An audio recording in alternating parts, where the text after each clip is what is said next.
Assalamualaikum warahmatullahi wabarakatuh. Salam sejahtera untuk kita semua.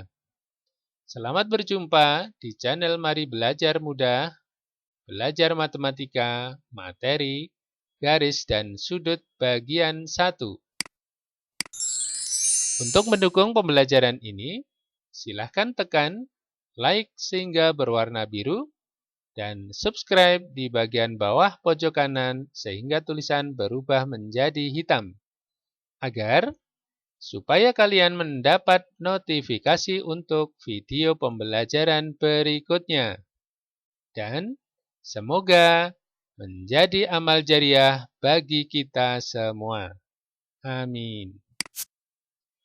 Untuk pembahasan kali ini, kita mengkhususkan tentang garis lurus.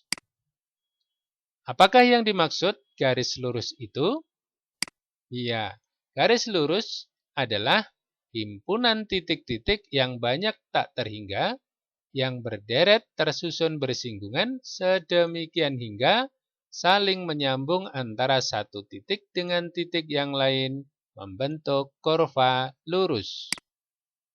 Berdasarkan batas-batasnya, garis ada 3 jenis, yaitu 1. Ruas garis. Apakah ruas garis itu? Yaitu kurva lurus yang mempunyai titik batas di mana di kedua ujungnya dan dapat diberi ukuran panjang. Yang kedua, sinar garis, yaitu kurva lurus yang mempunyai titik pangkal tetapi tidak mempunyai titik ujung atau tak terbatas. Oke, kita lanjut yang ketiga. Jenis yang ketiga yaitu garis lurus atau dikatakan garis, begitu ya. Yaitu kurva lurus yang kedua ujungnya tidak mempunyai titik batas atau juga dikatakan tak terbatas atau tak berhingga. Oke? Jadi ada 3 jenis ya di situ. Yang pertama ruas garis, yang kedua sinar garis, dan yang ketiga adalah garis lurus atau garis saja juga boleh. Oke, kita lanjutkan. Kita akan melihat gambar dari ruas garis, sinar garis, dan nanti juga garis itu sendiri. Yang pertama, kita melihat kurva lurus ini ya, yang berwarna biru ini. Di sini ada titik A dan sebelah kanan ada titik B. Artinya di sini disebut sebagai ruas garis atau potongan garis yang namanya adalah ruas garis AB atau ditulis dengan AB kemudian di atasnya diberi tanda garis, gitu ya. Iya, jadi ini namanya ruas garis. Kita lihat kurva lurus yang berwarna merah. Di sebelah kiri ada titik A. Sementara di sebelah kanan ini bukan titik. Apa ini? Iya, tanda panah yang menuju ke arah B. Artinya apa? Tanda panah ini artinya dan seterusnya menuju ke arah B. Ya, ke kanan sana ya. Nah, sampai mana? Sampai tak terhingga, tak terbatas. Nah, bentuk yang seperti ini disebut sebagai sinar garis AB karena menggunakan huruf A dan B gitu ya. Atau bisa ditulis AB kemudian di atasnya diberi tanda anak panah gitu ya. Oke, jelas ya. Jadi ada ruas garis yang di sini panjangnya terbatas. Sementara kalau sinar garis panjangnya tak terbatas. Oke, bisa dibedakan ya? Pasti bisa. Kita lanjut. Gambar yang ketiga yaitu garis AB. Seperti apa dia? Iya, seperti ini. Ada garis lurus yang dimana ada titik A dan B, tetapi di sana ada ujungnya ya. Ada ujungnya itu memakai tanda panah. Artinya dan seterusnya. Di sini juga dan seterusnya. Berarti panjangnya tak terbatas. batas, tak terhingga, panjang sekali. Nah, bentuk yang seperti ini disebut sebagai garis AB, gitu ya. Karena menggunakan huruf A dan B, maka disebut sebagai garis AB, gitu ya. Oke, bisa dipahami? Pasti bisa. Oke, jadi kita sudah tahu gambarnya yang disebut sebagai ruas garis seperti ini, sinar garis seperti ini, dan garis seperti ini. Oke, kita lanjut untuk kedudukan antara dua garis. Yang pertama, kedudukan ruas garis yaitu dua garis yang sejajar. Nah, seperti apa dalam kehidupan sehari-hari? Iya, betul. Coba kita cari atau contohkan, yaitu rel kereta api. Ada yang pernah melihat rel kereta api? Iya, seperti ini. Coba perhatikan, di sini ada gambar rel kereta api yang terdiri dari dua besi, kiri dan kanan, sejajar ya. Jadi, kiri dan kanan sejajar. Bagaimana ciri-cirinya di sini? Rel kereta api itu antara kiri dan kanan, pernahkah dia bertemu besinya? Iya, dia tidak pernah bertemu atau tidak pernah berpotongan. Selalu serasi kiri dan kanan. Jaraknya selalu tetap ya. Di sini, misalnya di sini 1 meter, di sana juga 1 meter. Misalnya itu ya.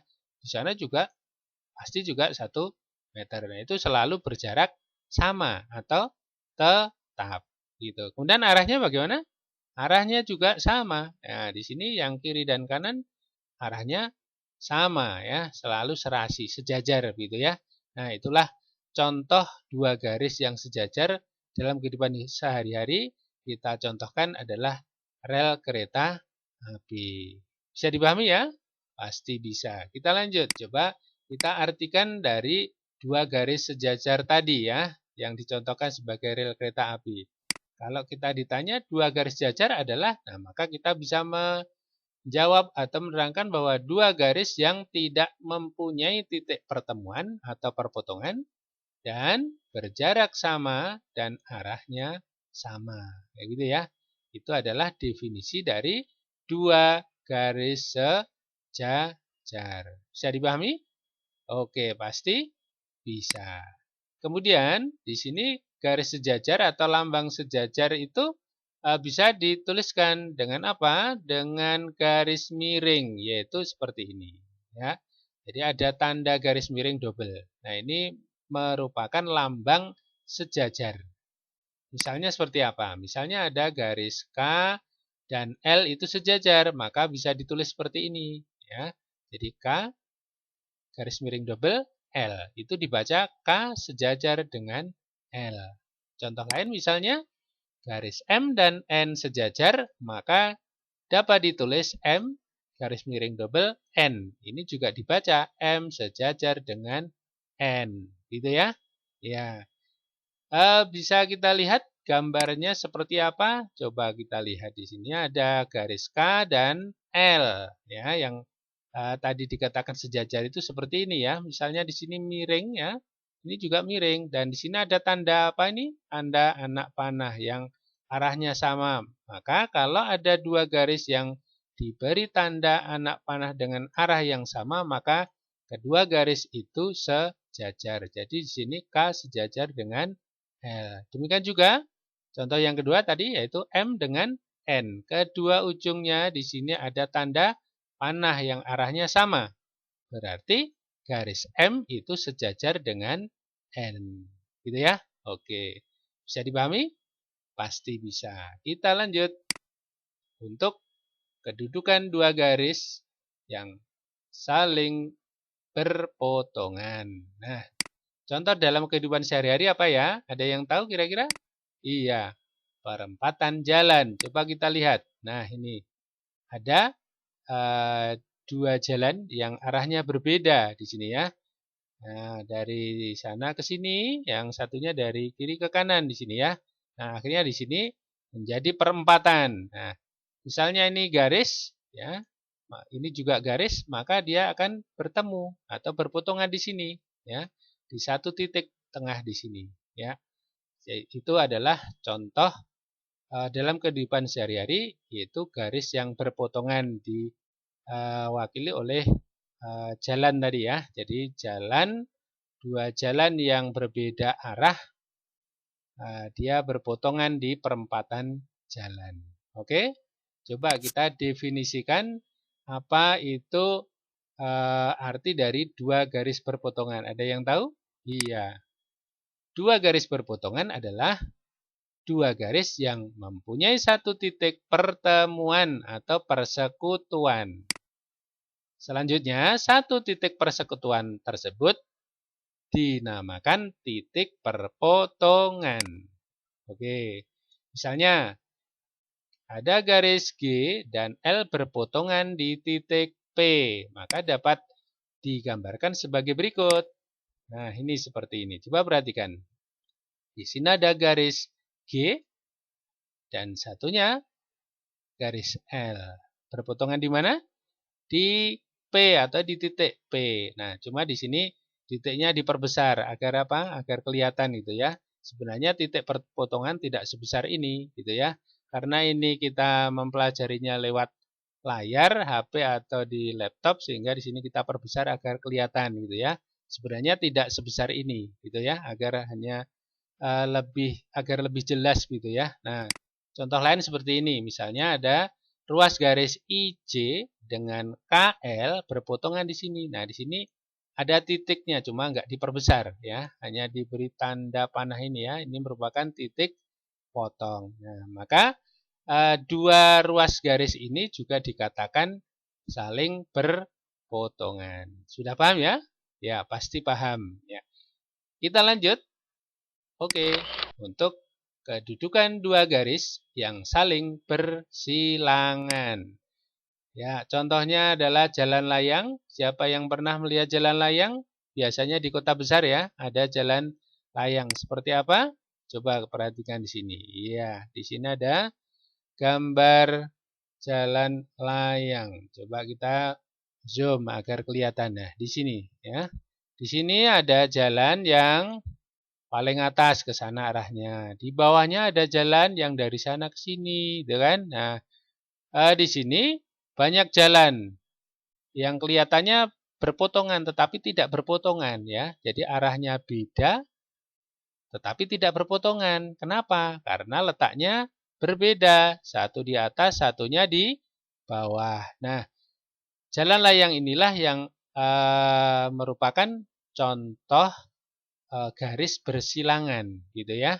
Nah, jadi arahnya berbeda tetapi tidak punya perpotongan. Oke? Nah, itu contoh dalam kehidupan sehari-hari. Kita kembali ke definisi. Kita artikan kira-kira apa ya dua garis bersilangan itu? Ada yang bisa mengartikan? Iya. Dua garis bersilangan adalah dua garis yang tidak mempunyai titik potong dan arahnya juga tidak sama. Gitu ya. Nah, bisa dipahami ya? Ya, pasti bisa. Misalnya di sini ada garis A dan B yang saling bersilangan. Nah, ini misalnya di sini ada garis A dari kiri ke kanan. Nah, kemudian ada garis B dari sini ke sana ya. Nah, misalnya di sini dari barat ke timur gitu ya. Kemudian ini dari selatan ke utara. Nah, kelihatan nggak ya ini ya? Nah, coba pakai ini aja. Nah, coba perhatikan di sini ada garis biru dan garis merah. Yang biru ini di atas ya. Nah, di sini mendatar atau dari kiri ke kanan begitu atau dari barat ke timur gitu ya. Nah, yang di bawah yang berwarna merah ini dari selatan ke utara itu kan. Cuma di sini ada jaraknya yaitu berjarak A ke B gitu ya. Nah, maka dapat dikatakan bahwa garis biru dengan garis merah ini saling bersilangan. Gitu ya. Nah, jadi tidak pernah bertemu atau tidak mempunyai titik potong walaupun arahnya tidak sama, gitu ya. Itu disebut sebagai dua garis yang bersilangan. Oke? Bisa dipahami? Iya, pasti bisa. Kita lanjut. Kedudukan dua garis saling berimpitan. Seperti apa kalau berimpitan itu? Iya, dua garis saling berimpitan adalah dua garis yang mempunyai lebih dari satu titik persekutuan. Ya. Seperti apa? Nah, misalnya di sini ada garis A dan B saling berimpit. Gambarnya seperti apa ya? Iya, seperti ini. Coba perhatikan di sini. Ada gambar garis biru yaitu B dan garis A yang berwarna merah. Antara A dan B bagaimana? Iya, jadi satu ya. Nah, itulah yang disebut sebagai garis yang berimpit. Nah, tadi dikatakan mempunyai lebih dari satu titik persekutuan. Nah, itu artinya titik temu ya antara dua garis tersebut. Misalnya kita hitung di sini ada 1, 2, 3, 4, 5, 6, 7, 8, 9, 10 dan seterusnya banyak sekali. Artinya lebih dari satu titik persekutuan. Lebih dari satu itu bisa 2, bisa 3, bisa 4, bisa 5, dan seterusnya. Nah, sehingga keadaan yang seperti ini disebut sebagai dua garis yang saling berimpitan. Bisa dipahami ya? Pasti bisa. Oke, kita lanjut. Yang kelima, garis horizontal dan vertikal. Ada yang tahu? Kita bahas dulu. Garis horizontal itu apa ya? Iya. Garis horizontal adalah garis yang mendatar atau juga sering dikatakan rata-rata air gitu ya. Oke. Contohnya seperti apa? Nah, misalnya kalian di rumah di sana ada garis nat pada keramik ya atau tegel atau ubin lantai ya. Itu merupakan garis yang horizontal. Ya, contohnya seperti ini. Coba perhatikan di sini ya. Ada gambar lantai yang ada keramiknya. Di sini ada garis-garis. Nah, ini garis-garis nat keramik yang mendatar. Demikian juga yang dari sana ke sini, ini juga mendatar, gitu ya. Nah, ini contoh garis yang mendatar atau juga dikatakan horizontal. Ya, paham ya? Bisa dipahami ya? Oke, pasti bisa. Kita lanjut, yaitu garis vertikal. Ada yang tahu apa itu garis vertikal? Iya, garis vertikal adalah garis yang arahnya tegak dari bawah ke atas. Atau sebaliknya, berarti dari atas ke bawah. Itu juga boleh. Oke? Seperti apa contohnya? Contohnya tiang bendera, pilar gedung, tali atau benang bandul plot pertukangan yang sedang digantung, dan lain-lain. Oke, contohnya seperti apa coba? Di sini kita akan melihat tiang bendera dan pilar gedung. Seperti apa? Coba kamu lihat. Iya, di sana ada gedung, di depannya ada tiang bendera. Perhatikan di sini, tiang bendera yang ada benderanya merah putih ini ya. Oke. Di sini tiangnya bagaimana? Iya, berdiri tegak dari bawah ke atas. Maka tiang bendera ini merupakan contoh garis vertikal, gitu ya. Ada lagi yang di belakangnya selain tiang bendera? Iya, di sana ada pilar-pilar gedung. Nah, ini di sana ya, di sini banyak. Semuanya pilarnya berdiri tegak. Nah, itu dikatakan sebagai garis vertikal. Gitu ya. Nah, kalian bisa membedakan horizontal dan vertikal. Oke? Nah, demikian juga tadi ya. Tadi kalian sudah membahas tentang yang horizontal. Nah, coba kamu lihat di sini. Kalau kita lihat, di situ ada garis horizontal atau tidak? Ada di sana, ada les ya. Ada les gedung ini yang mendatar ya, atau horizontal gitu ya. Nah, antara garis yang horizontal dengan yang vertikal ini membentuk sudut. Nah, sudut apa ini kira-kira? Ya, di sini kotak-kotak ya. Nah, kotak-kotak itu berarti sudutnya siku-siku. Iya betul. Kalau siku-siku berarti berapa derajat? 90 derajat. Nah, artinya apa? Antara garis vertikal dengan garis horizontal itu membentuk sudut siku-siku atau besarnya 90 derajat ya. Jadi dapat dikatakan di sini garis vertikal dengan horizontal selalu saling tegak lurus atau membentuk sudut siku-siku atau besarnya 90 derajat. Oke, bisa dipahami ya? Iya, pasti bisa. Kita lanjut sekarang untuk contoh soal. Nah, di sini kita terapkan dalam soal. Misalnya di sini dari gambar kubus dan balok berikut, sebutkan. Nah, di sini ada kubus dan balok, ya. Namanya sama, pakai huruf A, B, C, D, E, F, G, H. Kemudian pertanyaannya apa saja ya? Misalnya di sini ruas garis yang sejajar dengan AB. AB itu yang mana? Oh ini. Nah tentunya kalian harus mencari yang sejajar dengan AB ini siapa. Kamu lihat garis yang lain ya. Nah nanti kita jawab bersama-sama. Tenang aja ya. Ruas garis yang berpotongan dengan AB siapa saja? Yang C, garis yang bersilangan dengan AB. Yang D, ruas garis yang horizontal atau mendatar. Ada lagi ruas garis yang vertikal. Dan yang F, ruas garis yang tegak lurus atau membentuk sudut siku-siku dengan AB. Nah, kita jawab bersama-sama. Ya, siap? Ya, perhatikan di sini. Pertanyaan yang pertama, ruas garis yang sejajar dengan AB. Nah, masih ingat tadi ya?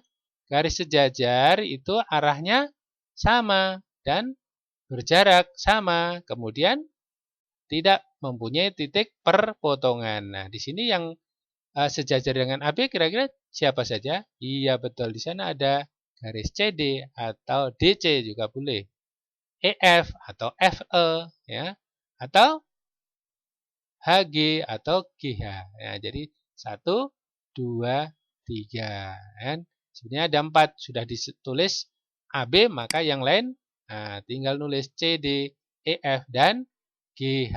Jadi CD atau DC boleh ya ini. EF dan HG. Jelas ya? Iya, bisa dipahami? Pasti bisa. Kita lanjut untuk yang pertanyaan B. Berpotongan dengan AB. Mana AB tadi? Nah ini, sekarang yang berpotongan berarti bertemu ya. Bertemu bisa di B, bisa di A. Nah, misalnya di A. Siapa yang bertemu di A? Nah, BA ketemu dengan iya ini. AD dan satunya AE yang tegak ini ya. Kalau yang di sini BC dan BF. Sehingga jawabannya ada AD, AE, BC, dan BF. Bisa dipahami ya? Oke, pasti bisa. Kita lanjut. Pertanyaan yang C, yaitu bersilangan dengan AB. Bersilangan dengan AB masih ingat tadi, yaitu jalan layang tadi ya. Jadi tidak pernah berpotongan dengan AB, tetapi arahnya juga tidak sama, gitu kan? Siapakah yang bersilangan dengan AB? Nah, di sini tentunya yang letaknya di atas. Oh, di sana berarti ada EH, kemudian ada GF, gitu kan? Kemudian ada lagi yang di sana juga arahnya beda, yaitu ada CG. Di sana ada DH. Jadi jawabannya iya, ada EH, FG, DH, dan CG. Oke ya, jadi sini ada 4 garis yang bersilangan dengan AB. Oke, bisa dipahami? Iya, pasti bisa. Kita lanjut. Ruas garis yang horizontal atau mendatar. Masih ingat tadi ya?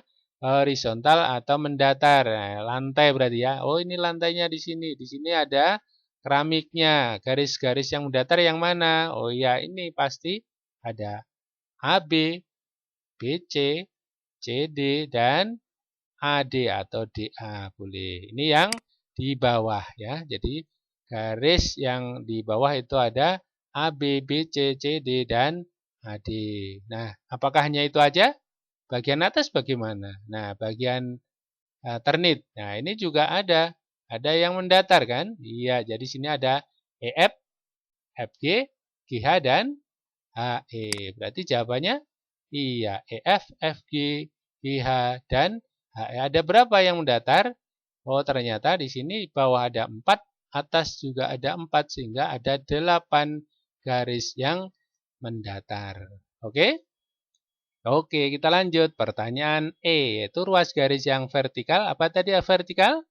Yang tegak. Seperti apa tadi? Seperti tiang. Nah, mana yang seperti tiang? Garis yang seperti tiang? Oh ya, ini dari bawah ke atas. AE. Ada lagi? BF, CG, dan DH. Ya, jadi jawabannya AE, BF, CG, dan DH. Ada berapa? Ada 4 garis yang vertikal. Oke, bisa dipahami? Iya, pasti bisa. Kita lanjut pertanyaan terakhir, yaitu ruas garis yang tegak lurus atau membentuk sudut siku-siku dengan AB. Ya. Kamu lihat di sini garis AB membentuk sudut siku-siku, berarti kotak gitu ya. Nah, mana yang berbentuk kotak? Oh, di sini. Di sini ada sudut siku-siku. Ya. Berarti dibentuk oleh AB dengan siapa? Oh, dengan AE. Ada lagi yang di sana? Nah, di sini juga siku-siku. Berarti AB dengan AD. Kalau yang di sini juga ada, yaitu AB dengan BF. Nah, ini berarti BF juga membentuk sudut siku-siku dengan AB. Ada lagi sebelahnya, yaitu BC. Sehingga jawabannya apa? Ada AD, AE, BF, dan BC. Iya, ini dia ya. AE, AD, BC, dan BF. Nah, menulisnya boleh saja dibulak-balik, tidak masalah ya. Sini misalnya AE dulu, baru AD, atau AD dulu, baru AE boleh. Atau yang BC ditaruh di depan juga boleh ya. Nulis AE dengan EA juga boleh, gitu ya. Jadi dalam menulis garis boleh saja dibalik. Bisa dipahami ya? Pasti bisa. Kita lanjut.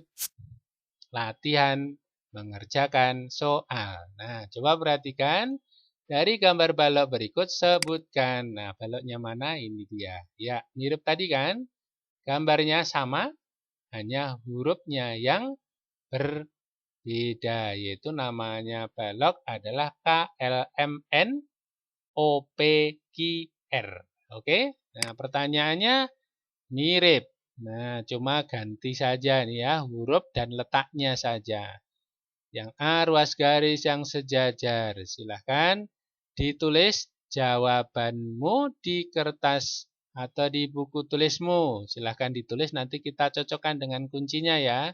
Nah, ini sejajar Peggy. Kamu cari dulu Peggy. Oh, Peggy di sini. Nah, carilah yang sejajar dengan garis ini ya. Di sana ada kelihatan kan? Nah, tinggal menulis kalian. Silahkan ditulis. Iya, kita lanjut pertanyaan yang B. Garis yang berpotongan dengan OR. OR mana? OR? OR di sini. Nah, yang berpotongan dengan ini siapa? Nah, berpotongan itu bertemu. Misalnya di O. Oh, ada ini. Ada ini ya. Nah, silahkan ditulis. Nah, kemudian yang di R di sana dan di situ ya. Tinggal menulis saja ya. Nanti kita cocokkan dengan kuncinya apakah sudah betul atau belum. Pertanyaan C. Garis yang bersilangan dengan KN. Mana KN? Oh, ini KN. Nah, kamu ingat yang bersilangan tadi ya. Ini anggaplah jalan layang tadi, tapi ini yang di bawah. Nah, ini jalan layang KN, ini di bawah. Siapakah yang bersilangan dengan KN? Ya, berarti yang di atas. Silahkan ditulis. Oh, ada ini.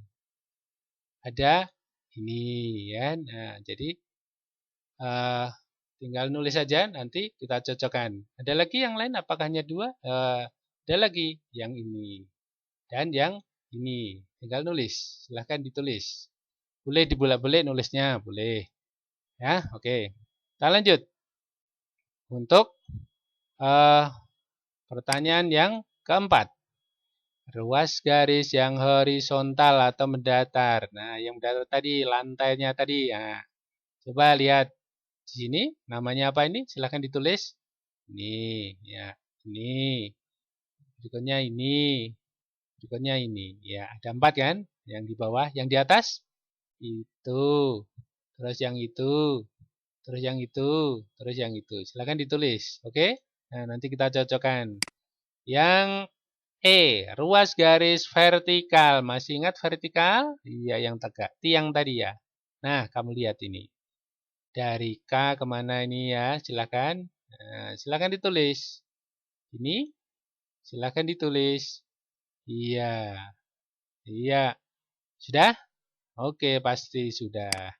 Kita lanjut. Pertanyaan terakhir. Ruas garis yang tegak lurus atau membentuk sudut siku-siku dengan MN. Kita cari dulu yang MN dulu. MN yang mana? Oh, di belakang sana ya. Di sana ada garis titik-titik, artinya garis yang letaknya di belakang. Nah, tertutupi oleh bangun ruang ini atau benda ini ya, sehingga di sana diwakili dengan garis titik-titik. Nah, pertanyaannya yang membentuk sudut siku-siku dengan garis MN ini ya. Nah, ini garis mana? Nah, ini kelihatan. Nah, misalnya di sini ada sudut siku sini.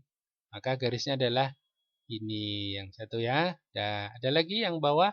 Nah, di sini juga. Nah, yang di sebelah sana, ya di sana ada ini. Ya, garis ini. Silahkan ditulis.